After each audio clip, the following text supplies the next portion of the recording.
In software engineering, we are taking chapter number 29, software configuration management.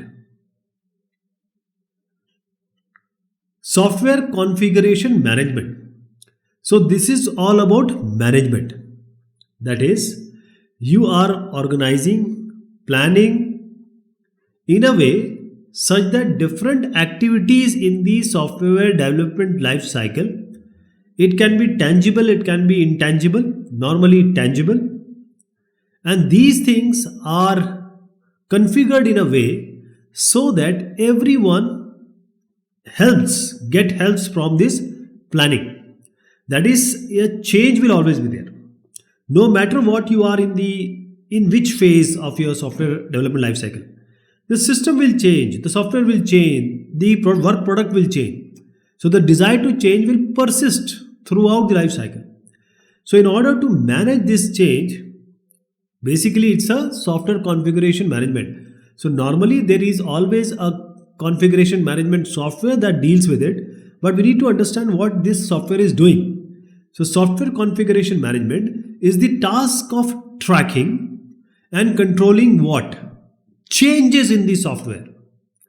So it's all about tracking, controlling, reviewing, managing the changes. And this software configuration management is a part of a bigger set which is called the configuration management. In every project, in different fields also, you will find this configuration management. So we have software configuration management. This is all about changes, tracking and controlling. So in this software configuration management, the practices are, first is important is a revision control, the version control, and the establishment of the baselines. That is, if you remember this VLC player, so you know when it started and now you know what version it is. So how to control this version? What changes have been done? Who has done it? How they are being kept? They are being kept in GitHub or wherever it is. So this is the management of configuration software, because the software keeps on changing, the work product keeps on changing, and the tracking and controlling of all this using revision control and establishment of baselines is SCM. So in software engineering, this SCM, software configuration management, is a process to systematically manage, organize and control the changes in the documents, codes and there are other entities during the SDLC.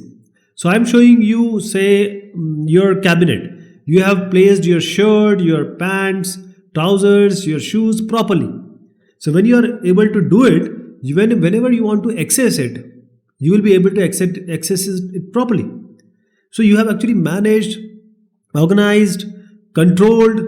So we are controlling here in SCM the documents, the codes. There are other work products also, whichever is produced in the SDLC or software development lifecycle. So this is software configuration management. I'll give you one more example first. See, the best way is, I'll give you an example. There is an Apache SVN, and this can act as a server. Now you have a Tortoise client. Now you can just connect it. There are different people who have Tortoise client and they can access SVN. In software configuration management, see, in every phase of the software development life cycle, SDLC, you will see in all these phases, there are different products, there are different outputs. So what will be the output in planning and specification? Of course, software requirement specification. Analysis and design, you will find the design document. That can be a baseline, that can be a milestone, that can be a product or the work product which we are interested in. So the output of software process is information that may be divided into three main broad categories. So these are the outputs in different various stages of the SDLCs. The first one can be computer programs. Of course, this is the basics. That is the source level, the source code. It can even be executable or the installer. Okay, this can be the one of the output. The other categories is the work product. That is going to give information about the computer programs. and it may be targeted to various stakeholders, because some say user guide, user manual, the installation guide, the compilation guide, all these are related to your stockholders. Now the data and the content. Now these data and content are contained within the program or external to it. So I am talking about the database, I am talking about the input domain, I am talking about the information being fed to this system. So this is not only the input in numbers. I'm talking about all the documents also, all the deliverables also, all the work products also. So the items that encompasses all information produced as a part of the software process. Software processes means software development life cycle phases. They are collectively called a software configuration. Okay, so the way to actually manage them, control them, this is the way, or mainly the changes. You are controlling and managing the changes in all these work product, the categories. So which version is coming when, what changes has been done, who has done the change, what has been delivered to the user, what is accessible to you. This is software configuration. So in this software configuration management, I'll call it SCM. Whenever the inception of the project take place, that is the starting of the project. So we in the software engineering work when it progresses this work, there is a hierarchy of software configuration items. That is the work products. So this SCI we are calling in SCM as the work product. So it can be say a UML diagram, as simple as a UML diagram, or it can even be larger than that. So I'm just trying to highlight here that in the SCM we have SCIs, software configuration items, which we are going to manage and control. And this is it can be UML diagram, even it can be a bigger one like the design document. So this is created. SCIs are created while the SDLC is taking place. So if each SCI, that is one work product or SCI, it simply led to other SCI. So there will be one different from another. One UML, some changes are there. Second UML, some changes. Third UML. Now, when each SCI led to or creates the other SCI, there may be a confusion because the changes are there. So what actually inherits all these changes is a change. The different versions, who is actually driving the force? Change. So SCM scenario can be like this. This is the SCM operational scenario which we are discussing. So we have a typical project manager. So a project manager who is actually the whole soul or in charge of the software group. He is controlling a software group. There will be a configuration manager who is controlling or who is in charge of the configuration management procedures and the policies. That is, maybe the system followed in the company is different from the industry standard. The software engineer who are responsible for actual development and who are also responsible for the maintenance of the software product, and the customer who is actually going to use the product. So we can have say a product with 15,000 lines of code, and this is developed by say 6 people. So we need, whenever these 6 people, the project manager want to see what is happening, the configuration manager wants to know the track, the developer wants to access say a previous version, a user wants to know what this and previous what changes have been done. So we need to have a SCM. So we have in this different SCM, we have commit, we have say remove, all these things are there, and we can just go to different versions, and these versions, whenever they are in SCM, they are properly truly verified, validated, then only it goes. So all these people, whenever they are working together, we need a proper way to organize and to harmonize it. In the SCM elements, that is the software configuration management elements, so this software configuration management, let me tell you that whenever we do this management, we are actually talking about changes. So Susan Dart, in a very comprehensive white paper on SCM, Dart suggested that there are four elements that has to be there if the CMS has to be developed: component elements, process elements, construction elements, and human elements. Now, what do these correspond? See, first of all, there are tools coming here. There can be only tools or procedures and tasks. So we are talking about tools, procedure, and task. As I said, we have functions or tools. So SCM is all about a software which is handling and managing the change control. Okay, so SCM is all about change control. For that, what we need? For example, for software testing, we use LDRA. That is a testing tool. Okay, static analysis is a function. Dynamic analysis is a function for testing. So the component elements, this is a set of tools coupled with the file management system. So we are talking about component elements, that is a database. All these SCI elements have to be put into some repository and some place, and then we need to access it. So that has to have a database that will allow us to access and manage each of these SCI, that is software configuration items. Okay, so we need component elements. Even if we want to develop a new CMS, we need component elements, that is a database properly. We need some procedure, task, etc. So that is called the process elements. So process elements are the collection of procedure and task. Okay, that is managing this change management. Then we have the construction elements. These are the set of tools that automate the construction of software by ensuring that the proper set of validated components. Now we are talking about a validated component. That is what we are doing. The tools have to see that a correct version is placed, have been assembled, have been verified, have been validated. Then comes the human elements. Human, of course, human is always there. Now let me show you picture here. This is the change in requirements. There can be change in the team or the organization. People may change. People leave the job. There were new people. Change in government policy, rules, change in the project schedule. So whenever changes come, it always affects the code, project plan, documents, test, and data. So for that, we need some change management, and that this SCM is actually doing all these. I'll show you with the diagram also. Changes in the business requirement, in technical requirement, in user requirement.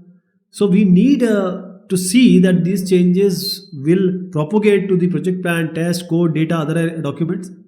So we have the programs, document, data, they need change. Whenever these changes are there, they need to be properly managed in order to keep up with these changes, and everyone should know where we are. So for example, say if we just copy your old file in your folder, you will rename it old.old. So this is a simple task you do always. But when so many people, a big organization is doing it, we need SCM. Baselines. So baseline, whenever we start running for 100 meters, there is always a start line. So here we are talking about that start line. This is the baseline. So the IEEE defines the baseline like this. This is 610.12/1990. So it is a specification or a product that has been formally reviewed and agreed upon. This is very important. Formally reviewed and agreed upon. And this serves as the basis of future further development, and that can be changed only through the formal change control procedures. You cannot just change it by yourself. The baselines can only be changed using or going through the formal change control procedure. These are called baselines.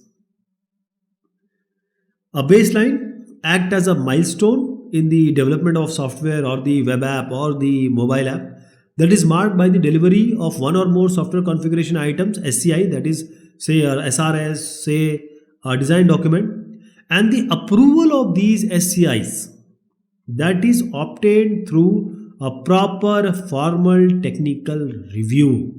Okay, so baseline is a milestone of work products, and only change can be done through formal technical review. This is the whole idea. Now, just I want to highlight here. This is the right, there is a box, and there is an opening and closing. So these SCIs, when they are picked up from that box on the right, they can only be done when you follow formal technical review procedure. It can be specification, system specification, software requirement, design, source code. There are many others. So this project database or the repository is actually having your baselines, and you need to change it. You need to follow a proper formal procedure, because this is the basis, this is the basic definition of a baseline. Once it has been created, it cannot be changed. It can only be changed when there is a proper change, and that change has to be accepted through the proper channel, knowing the cost and effort estimations for that. So this is how what I'm suggesting, baselines and formal technical review. This is also a baseline progression, how it happens. You see the boxes on the right, they are increasing. So these are the software configuration objects. Like in design specification, we can have data design, architecture design, module design, interface design. Similarly, in others also, like test specification, we have test plan, test procedure, test cases. So we have different objects, and these are kept in your SCM. Software configuration repository. Repository is a kind of database where you put things. So as I said, you can just have a SVN, say Apache SVN, and then you can have a tortoise to access it. Or the easiest example to understand this SCM is GitHub.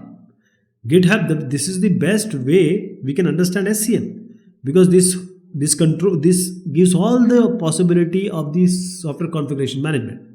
So SCM repository is the set of mechanism and the data structure that allow a software team like you and me as a developer till the program manager to manage change in an effective and efficient manner. Okay, SCM repository is all about your data, content, all is there. So it needs to have some tool, function, mechanisms, and the data structure. So this repository performs these functions like data integrity, information sharing, tool integration, data integration, methodology enforcement, and document standardization. So most of the time we can talk about what the database is providing, the repository is providing, but it is providing for your change management of different baselines and work product. See here. Now these are different round circles which I've shown, but you see in project management content what we have: project estimate, project schedule, the SCM requirement, change request, change report, SQL requirements, project reports, audit reports, project metrics. So every of this box has all these contents. And these contents will be where? In a repository. And in repository, these may be, some may be baseline, some may not be. So this is the repository, and we have mechanism and data structure to manage change in each of these documents or work products in an effective way, in an efficient way. Okay. For SCM features, we need to understand that every SCM should provide certain characteristics or features. First thing is versioning. That is, we need to save all of these versions, different versions. For example, we made a product. Now we released it. Say some version number we gave. We made another increment of this. We gave it another version. So how to manage which one is the previous, which one is this one, whom to work, who has worked, what number was given. Everyone should know. So saves all these version to enable effective management of product releases or the version releases, and to permit the developers to go back to the previous version to the new version. Then the SCM characteristic is dependency tracking and change management. So the repository, it manages a wide variety of relationship among the data elements stored in it. So you are actually, they are different work product, they have dependency. So they will have interdependency. So when you are changing somewhere, it has to be tracked otherwise also in other places. Then the requirement tracing. Once you have created a requirement, either in design change, either in the code change, it has to reflect back to the software requirement. So it provides the ability to track all the design and construction components and deliverables that result from a specific requirement specification, SRS. Then the configuration management. This is the only part which we are discussing.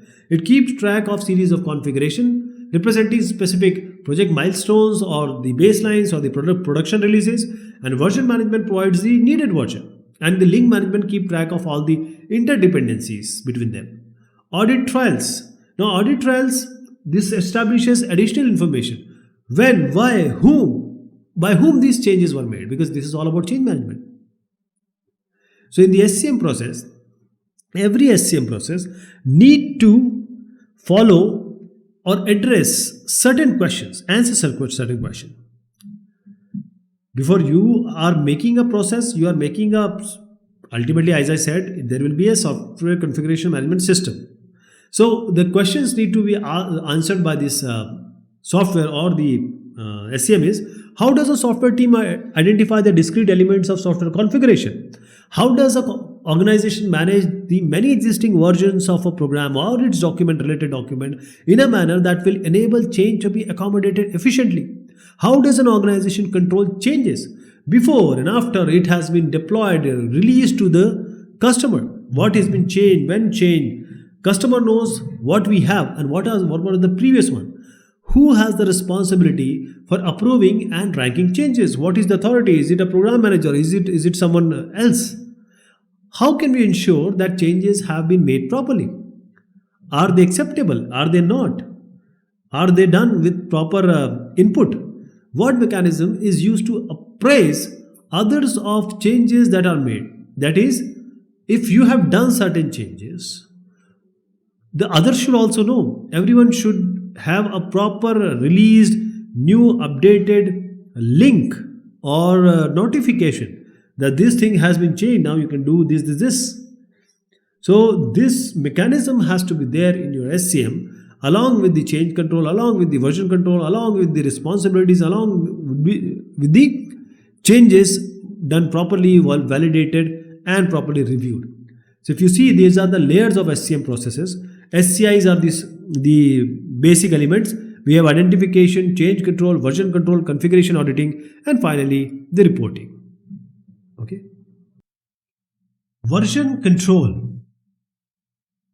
So in incremental type of model, agile, prototype, what you do is you create different versions. Even in the normal software development life cycles, there are different versions of software.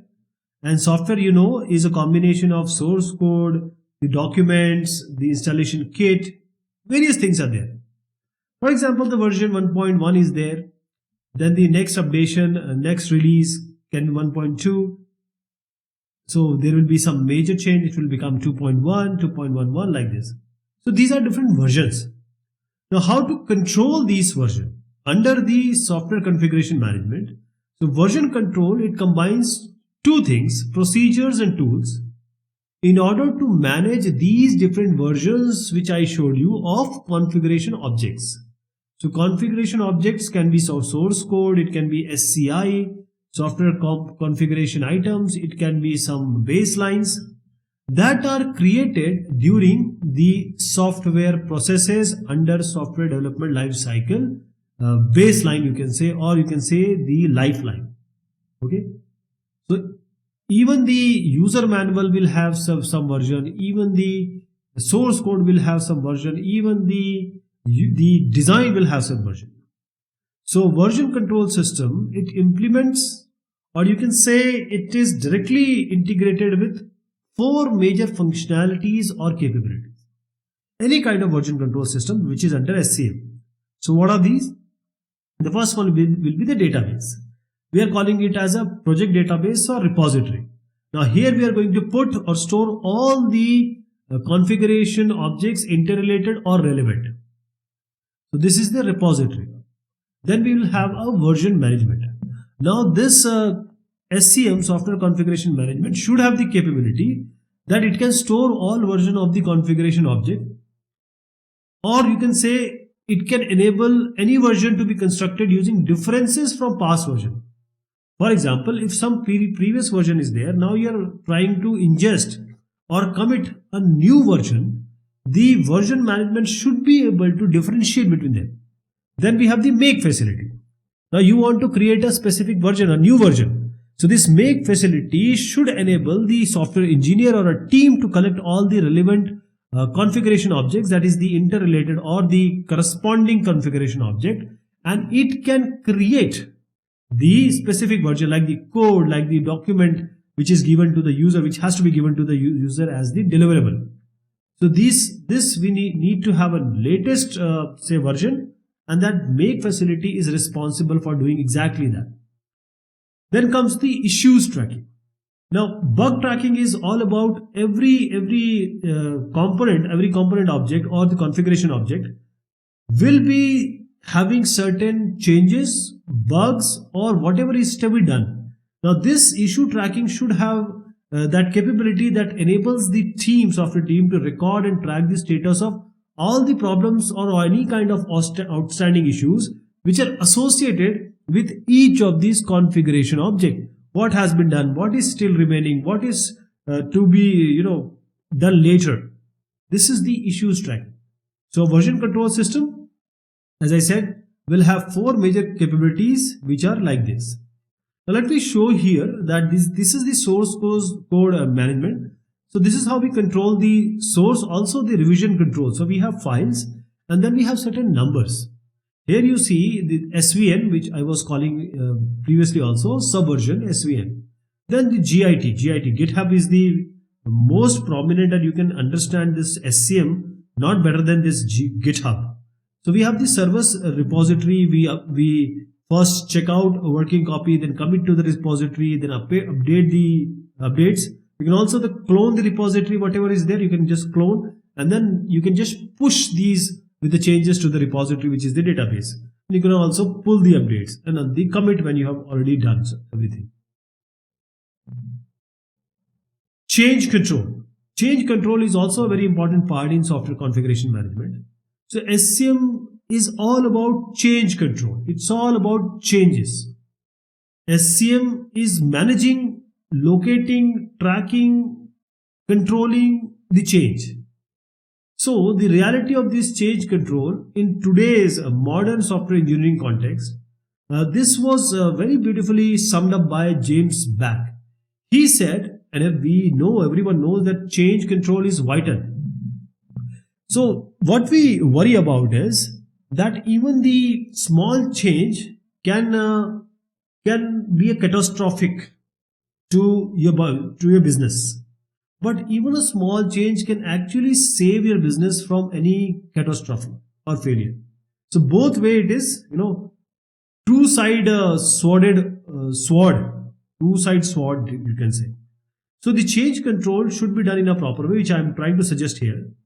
First is, if there is a need for change, for any modification, it can be normally coming from it is coming from actually the change from the user when you actually deploy and give it to him. Now the change is coming from the user. Now developer will evaluate these change requests which has come from user. Now the developer is evaluating, so he is going to create a change report. This is the change, how it is done, from where it is pointing, what are the corresponding documents, and the change control authority now decides, depending upon this report which is created by developer, whether we need to do the change or not. If the outright management says no, we don't want to do this change, this is not accepted, so it will be change requested is denied, it will be informed to the user. But if the things happen in a positive way, for example, see this one change, then second change, third change, so these are queued up now. So these are queued up and there will be ECO generated.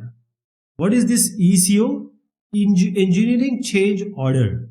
Engineering change order. So ECO is generated like the work order we create while we go for service our car. So this work order or a ECO is generated. Now we assign individuals to the configuration object. You have to do this, you have to do this. Then we check out the configuration objects, that these are the items. Then we do the change. Once we do the change, say in C1, because these are queued up, then we review or you can say audit the change. Audit or review is very important.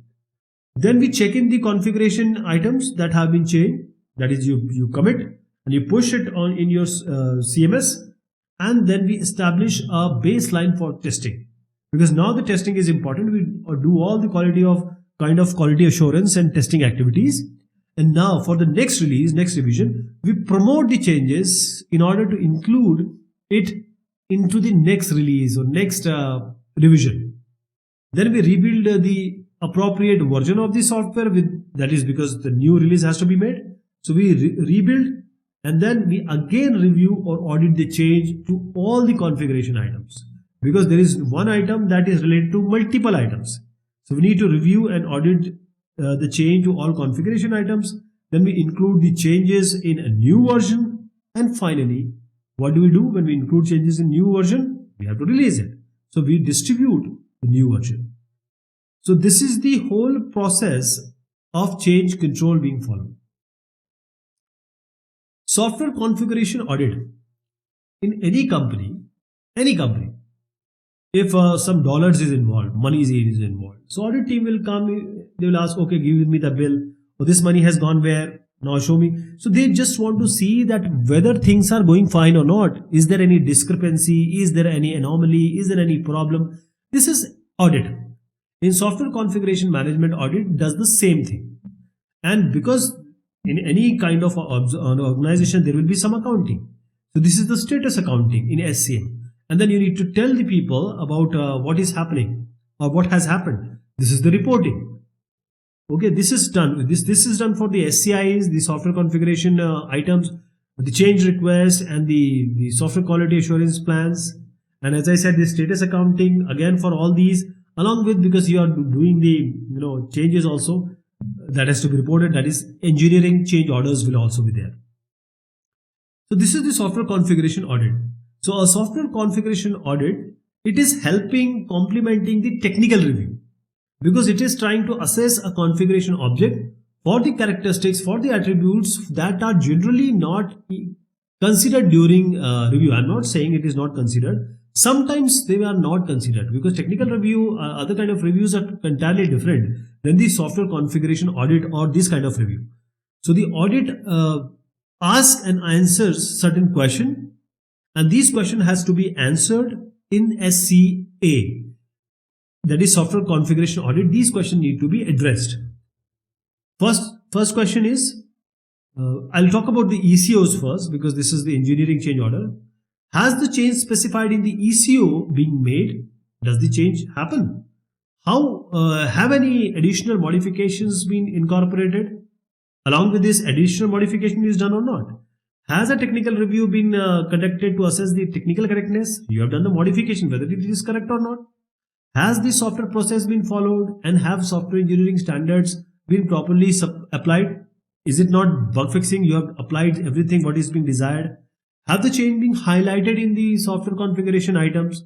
Have the change date and the change author being specified? Means you need to specify the date and who has done it also. And do the attributes of the configuration object reflect the change also? You have done the change. Has it been reflected? Has SCM procedures for noting the change, recording it, and reporting has been followed properly the way it is being defined?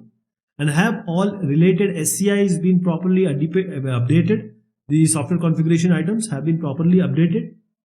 So this comes under a software configuration audit. It is just helping the technical review. Software configuration management for web engineering. Now, when we are talking about the website, the web applications, and the mobile application, the SCM has to be updated. It has to be,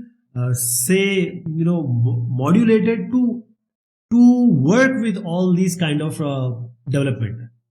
So first thing comes here is, in all the things which I just told, it's content, because a typical website may have various things. It can have text, it can have graphics, applets, scripts, audio, video files, forms, active page elements, the tables, the streaming data. So all these are the contents you will see. You might have seen the website. They are so dynamic today. So the challenge here is, because there is a humongous number of contents.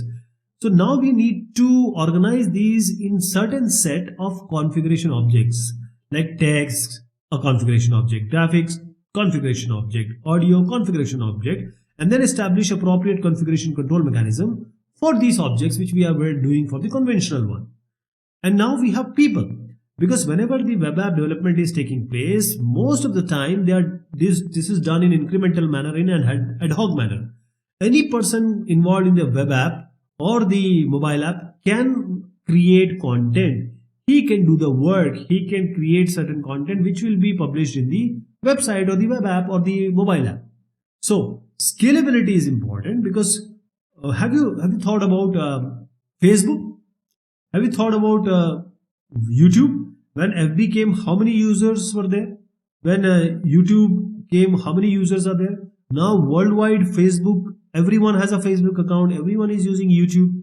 So as this size and complexity grows and becomes, the smaller changes, they can have very far-reaching global and unintended effects that can be problematic for the business, for the software team also. Therefore, there has to be a configuration control mechanism properly made, managed, should be directly proportional to the scalability, application scale. Now, there are certain questions also which are involved. Who owns this web app?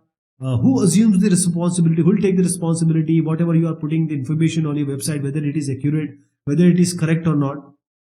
Who is going to verify it? Who assures the quality control process that have been properly followed? Because you are publishing something to the website which is going all across your users. Who is responsible for making these changes? Who assumes the cost of change? This comes here. So content management system, as I said, it's a software now. It's a cloud based now. It is all in a very mature state. So we are discussing this content management. It is already being done. We are just knowing the intricacies of that. So any kind of content management system should have certain subsystems. There will be a collection subsystem. There will be a management system. There will be a publishing subsystem. So what are these which every CMS should have? The collection subsystem is all about all actions required to create or to acquire content, and the functions that are necessary for what? To convert the content, because content are different, into a form that can be easily represented by the markup language, because website or web page or these content showing will have only on the background HTML or XML. So we need to organize content into packets that can be displayed very efficiently and effectively on the client side as well. So this collection subsystem is all about converting and displaying on the client side. The management subsystem. So this implements a repository. We are talking about a database, to be very frank here, that has certain elements. This database, first is the content database, that is the information structure that has been established to store all the content objects. For example, audio is there, so this can be one kind of content. Then the database capabilities, that is the different categories of objects we can store, retrieve these, manage the file structure that has been established for the content. We are able to do this also. Then the configuration management system, because here we need the functional element and there has to be some workflow that support the content object identification, the version control, the change management, the change auditing and the reporting. This was already there in the conventional way of doing it. So content management, as I said, there are three subsystems. Two we have discussed. This is the publishing subsystem. Now this takes out or extract from the database or the repository, converts it into a form which is properly amenable or conducive to the publication, and formats it so that it can be transmitted to the actual people, that is the client side browser. Publishing system accomplish these tasks using, there are certain templates which I am showing you here on this. Each template is just a function that builds a publication using these one of these three different components. It can be the static elements like the text, graphic, media, scripts. They don't require that much of processing.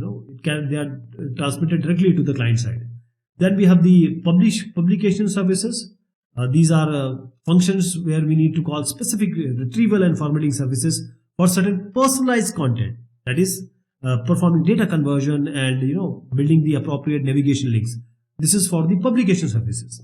Now we have something which is extra, which is external services. So this provide access to external corporate information infrastructure such as the enterprise data or the backroom applications. Okay. Now change management for web apps. the way we were changing or doing the change in the conventional type of software processes or the SDLCs, we need the change management for web application, the websites, and the mobile apps also. So in order to implement the effective change management within this terminology code and Go philosophy, which is already we are following in web app development, the conventional change control process has to change. It needs to be modified. So how do we do this? We can divide it into certain categories, certain classes. So this is how we employ the change management for web apps. Let us see one by one. There are different way it can be done. So the class 1, you can categorize these changes into certain classes, 4 classes, namely the first one, second one, third one, and fourth one.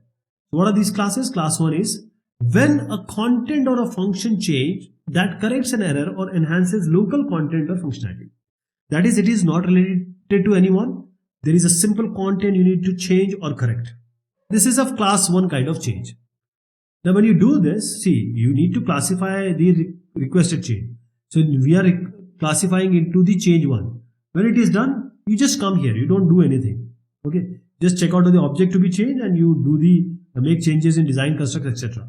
Now coming to the change class 2. Class 2 here, we are trying to change or modify the content and function that has impact on other content objects or function objects.